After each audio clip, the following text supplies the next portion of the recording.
Hai, Assalamualaikum warahmatullahi wabarakatuh. Apa kabar teman-teman semua? Kembali lagi bersama saya Ahmad di Jamalnet. Pada kesempatan kali ini saya mau sharing tentang cara penanganan pada orang yang mengalami masalah luka bakar. Nah, sering sekali dalam kehidupan sehari-hari kita menemukan orang-orang yang mengalami luka bakar. Contohnya misalnya tersiram air panas, ataupun mungkin terkena api yang sedang menyala, atau mungkin setrika yang panas.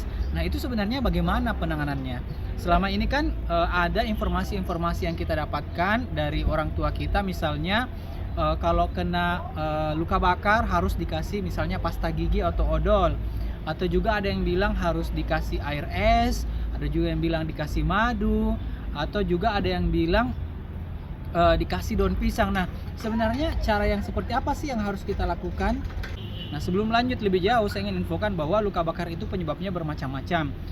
Yang jelas kalau media misalnya ketemu dengan sumber panas. Sumber panas itu bisa saja misalnya sengatan sinar matahari ketika kita kelamaan berjemur, terus misalnya terkena sumber panas seperti api, bisa juga karena listrik atau zat-zat kimia. Misalnya zat-zat kimia yang berbahaya yang bersentuhan dengan kulit kita. Nah, bagaimana langkah-langkah penanganannya? Mari kita bahas lebih jauh. Nah, apa sih pertolongan pertama yang perlu kita lakukan kalau menemukan orang yang mengalami luka bakar atau mungkin anak kita di rumah atau keluarga kita? Nah, pertolongan pertama atau langkah pertama yang harus teman-teman lakukan adalah dengan menyiapkan air mengalir. Jadi cari keran yang ada airnya yang mengalir, jadi tidak perlu menyiapkan air es atau semacamnya. Nah, jadi dengan membawa air mengalir, membawa luka itu ke air yang mengalir, terus ditaruh di bawahnya sambil airnya mengalir terus. Nah, manfaatnya ini apa? Agar sel-sel yang rusak karena panas tadi itu bisa berkurang, dan suhu di luka itu yang tadi terkena sumber panas itu juga bisa berkurang karena adanya air yang mengalir. Nah, berapa lama ini dialirkan? Sebaiknya ini dibiarkan mengalir sampai misalnya obatnya datang. Nah, kalau bisa disiapkan obat yang harus ada di rumah agar ketika kita mengalami masalah luka bakar itu bisa diberikan obatnya ini bisa berupa salep atau topikal. Nah, jadi langkah yang pertama adalah disiram di bawah air mengalir. Nah, langkah yang kedua yang harus kita lakukan setelah kita siram dengan air mengalir adalah dengan memberikan salep atau obat khusus untuk luka bakar. Nah, selama ini kan kita seringnya itu ngasihnya pasta gigi. Nah, sebenarnya pasta gigi itu tidak dianjurkan pada luka bakar karena ada zat-zat tertentu yang tidak cocok untuk kulit, karena itu cocoknya untuk gigi.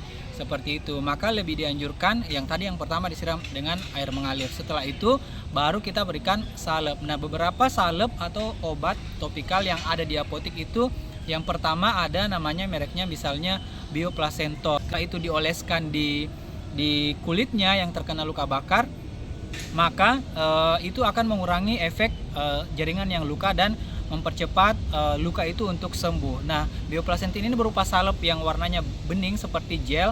Nah, itu dioleskan sekitar 2-3 kali sehari. Nah, efek dari Bioplacenta ini juga akan memberikan efek dingin sehingga akan mengurangi kerusakan pada luka. Ketika misalnya salepnya sudah datang ya, atau sudah tersedia di rumah, setelah disiram dengan air mengalir baru dioleskan salepnya tadi seperti sekitar 2-3 kali sehari. Kalau bagaimana kalau misalnya nggak ada Bioplacenta, adanya salep yang lain misalnya. Nah, salep-salep yang lain juga bisa kalau memang itu diperuntukkan untuk luka atau luka bakar. Nah, berikutnya kalau misalnya tidak ada, apakah madu? Nah, madu boleh diberikan ketika misalnya lukanya sudah bersih disiram dengan air mengalir tadi. Nah, setelah itu bagaimana perawatan berikutnya? Perawatan berikutnya cukup diberikan dioleskan salep yang tadi sudah disiapkan. Nah, ciri-ciri luka bakar biasanya itu kan ada bula. Bula itu adalah cairan pada kulit. Nah, bagaimana apakah itu dipecahkan atau tidak? Nah, sebaiknya tidak usah dipecahkan, biar dia pecah dengan sendirinya. Nah, terus kalau misalnya luka bakarnya itu luas, apalagi mengenai daerah wajah, itu sebaiknya dirujuk ke rumah sakit. Karena kalau ada luka bakar di daerah wajah, itu bisa menyebabkan kerusakan pada saluran pernapasan yang menyebabkan seseorang itu bisa terganggu masalah pernafasannya, dan itu berbahaya bagi kesehatan.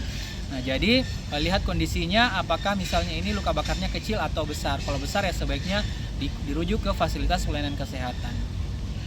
Oke teman-teman semua, saya rasa itu saja untuk video hari ini. Terima kasih teman-teman yang sudah menonton.